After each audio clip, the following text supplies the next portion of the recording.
Critic Guy, and today is a very special day because it is my 22nd birthday.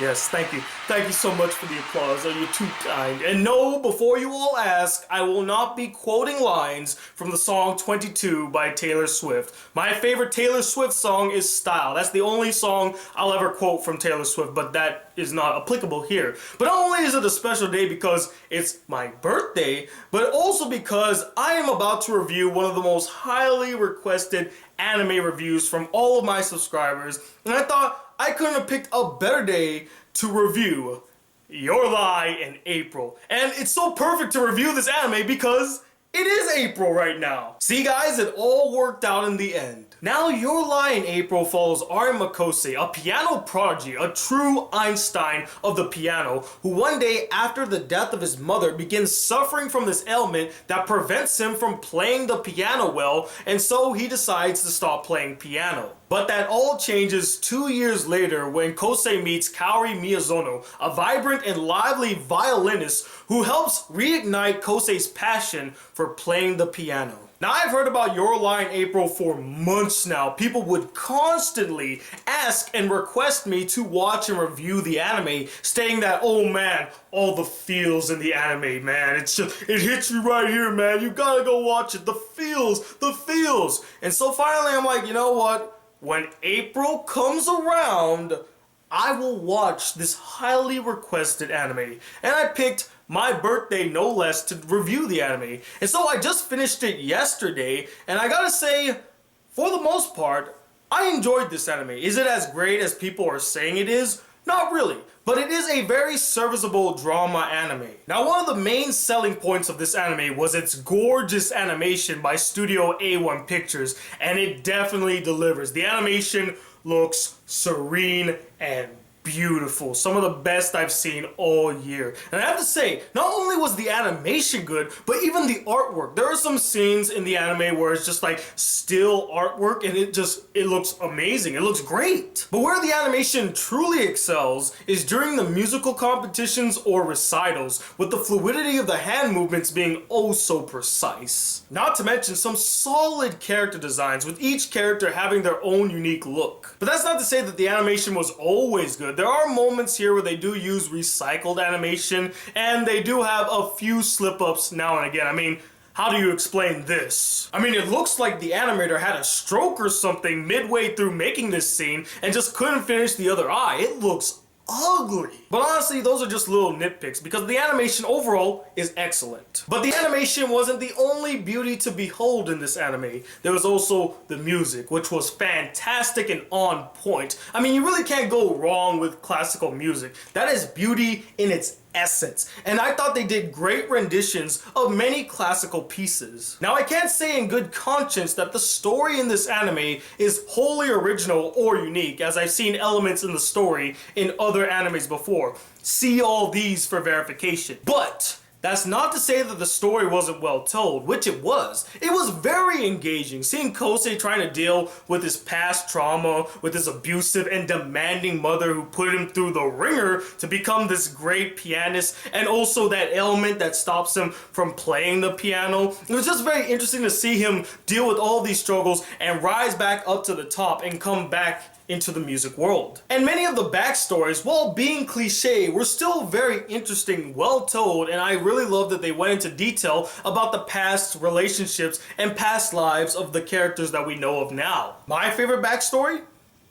Amy's. It's not because it's like the most original, the most unique, but I guess it's because she is like one of my favorite secondary characters in the anime, and I just found her so enthralling, and her backstory that explains why she is the person that she is, I just thought was really well done, well told, and explains so much about her character. But a story ain't nothing without some memorable or at least likable characters. And I'm happy to say that the characters in this anime, for the most part, are extremely likable, many of which are very relatable and well developed. Of course, you got our main character Kosei, the brilliant pianist with a traumatic backstory and very low self-esteem, who grows and develops throughout the entire anime. And you just really like this guy. You root for him to come out on top, you root for him to succeed, succeed. And of course, where would our main character be without his amazing love interest in the anime, Menma? I mean Noe, I mean Coco, I mean Kaori, the very lively, optimistic, charismatic girl that comes into his life and opens his eyes up to the world of music yet again, yet can be a bit abusive to him, but in that really loving and cutesy way. And personally, I really dug their relationship. It was very cute, it was very charming, and I really felt like she helped him to get out from the depths of his sorrow and bring him back into the fold. But I think the character that I related to the most in this anime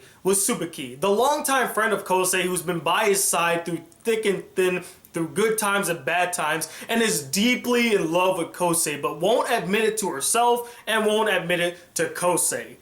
Yes, it's very cliche, but you know what? Again, I felt like it was really well handled, and I really felt her dilemma. But to me, the most interesting characters in the entire anime were without a doubt Kosei's rivals, Takashi and Amy. And I don't want to give away much about them as I want you guys to discover it for yourself, but the dilemmas that they face, the struggles that they go through, and their backstories were really well done and captivating. And they're the only two characters that kind of pose a threat to Kosei because they're also piano players, which is another unique element about them. They can kind of relate to Kosei because they all play pianos. And honestly, I wish they were in the anime a little bit more and they had more time to spend with Kosei. We could actually see like a bond build between them. And finally, the last thing that I liked about this anime, coincidentally, was its ending. Though I didn't really tear up by the end, as it didn't really impact me that much as it did for other people, I still found it to be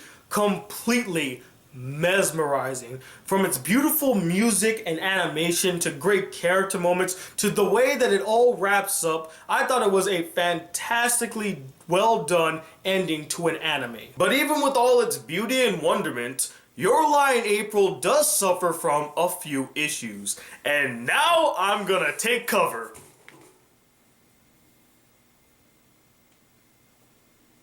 Is it safe to come out yet? Now, I don't know why I feel the need to emphasize this point to you guys, since I do believe you're all intelligent people and you don't need this to be explained to you, but lately I've been noticing that in my anime reviews, a lot of people seem to be taking my constructive criticism / issues with a certain anime as me outright hating the anime, like it was just a terrible experience and I didn't like it whatsoever. And I'm just here to clarify this for you guys, that I did not hate Your Lie in April. On the contrary, I really enjoyed it. But that's not to say that I didn't find any faults or issues with it. It isn't infallible. And now that I'm done covering my ass, let's get to some of those issues.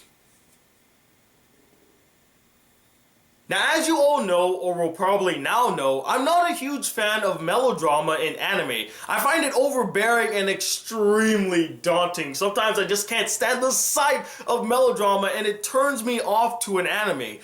But since I do review animes, I need to look at it with a critical eye and push my bias away. So sometimes I'll ask myself, yeah, you might not have liked the melodrama, but did it serve a purpose to the story and to its characters? And if it's a yes, then the melodrama is fine. There's a reason for it. But here in Your Lie in April, at least in the second half, the melodrama has no purpose and is literally there for the sake of having melodrama. In the first half of the anime, the melodrama actually served a purpose as it was character driven. Most of the drama came from Kosei dealing with his traumatic past, with his abusive mother, and trying to get back into the fold with the help of Kaori. The drama had purpose, the drama had direction. But in the second half of the anime, I would say like around episode 11 or 12, I started to notice that the drama doesn't really help propel the characters forward. It doesn't really help push the story forward. And if you honestly took it out of the anime, nothing about it would change. No characters grow from the drama in the second half. Nothing really changes about the story from the drama in the second half. Thus, it's pointless melodrama. It's melodrama for the sake of melodrama. And I can't stand stand when animes do that. Not only is the melodrama emotionally manipulative, but it feels like a failsafe that the writers came up with because they have no confidence that the story can carry the anime. They don't feel like the story could touch somebody's heart and make them tear up, so they throw in this melodrama to make you all teary-eyed and oh my god, isn't this so sad? But the thing is, the story is strong enough to resonate with the audience and actually appeal to them on an emotional level. You don't need to throw this extra melodrama. It just feels extremely forced and tacked on. And that's clearly the case here. The melodrama in the second half of the anime overshadows every other element in the anime and becomes the main focus. And while on the subject of melodrama, there is one melodramatic element that is prevalent throughout the entire anime that I personally felt like was completely unnecessary. I wasn't a huge fan of it, and it's just so played out. It's such a cliche now to see this in a melodramatic anime. And I don't want to say what it is. If you're a fan of melodramatic animes, you probably know what I'm hinting at, or if you've seen the anime. But for those of you who don't know, to give you an example, the melodramatic element in this anime is very similar to another melodramatic element that was prevalent in Clannad After Story. That's all I'm gonna say. The next issue with this anime is with this character. Do we have a better representative picture for her? Oh, okay, much better. This is Nagi, a short, temperamental, tsundere-like girl who plays the piano that shows up in the second half of the anime, and honestly, is extremely superfluous to the story. She literally adds nothing to this anime. I mean, if she like added some new dimensions to a character or actually had a very interesting story arc, then I would say the character is useful, but her story arc serves no purpose. If you were to take it out of the anime, you wouldn't have known any better. It's a side story that was needlessly shoved into the anime just to give Kosei another love interest, I guess. And the last issue with this anime is that they should have explored more of the relationship or growing relationship between Takeshi, Amy, and Kosei. Again, they all share a common bond in the fact that they all play piano and they're all freaking good at it. And it would have been nice to see them kind of connect and bond through this experience or even learn something from each other. I mean, you do get that now and again in the anime, but you don't get a lot of it, which is a damn shame considering that they kind of do feel like they were heading down that friends route. Like nearing the end of the anime, they were starting to connect with each other, but they just don't push forward on it. I especially was mad because I love the character of Amy. In fact, I would have loved it if she was the main love interest.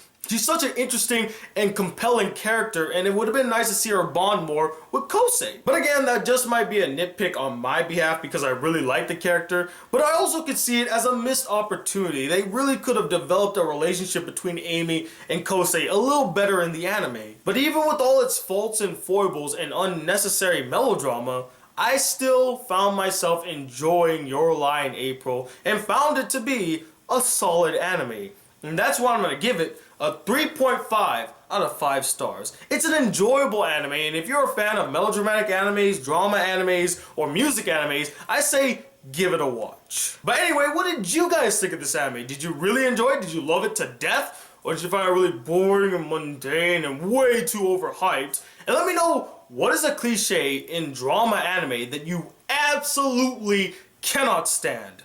Comment below and let me know. And if you guys would like to give me something for my birthday, you can definitely do me a huge favor and check out my latest short film, Casey Radio, which comes out today at 7 p.m. Eastern Standard Time. I'll be posting it up real soon, and I would just love it if you guys go check it out. I put a lot of hard work into it. It's a kind of like a passion project, and I know shameless promotion here in an anime review, but I really liked how it turned out, and I think you guys might really enjoy it. It's a true treat, honestly. Or you can just wish me a happy birthday, or better yet, you can hit that subscribe button below, or like this video if you really enjoyed it, because I'm 21 II, the birthday boy Black Critic Guy. Until then, peace, YouTube.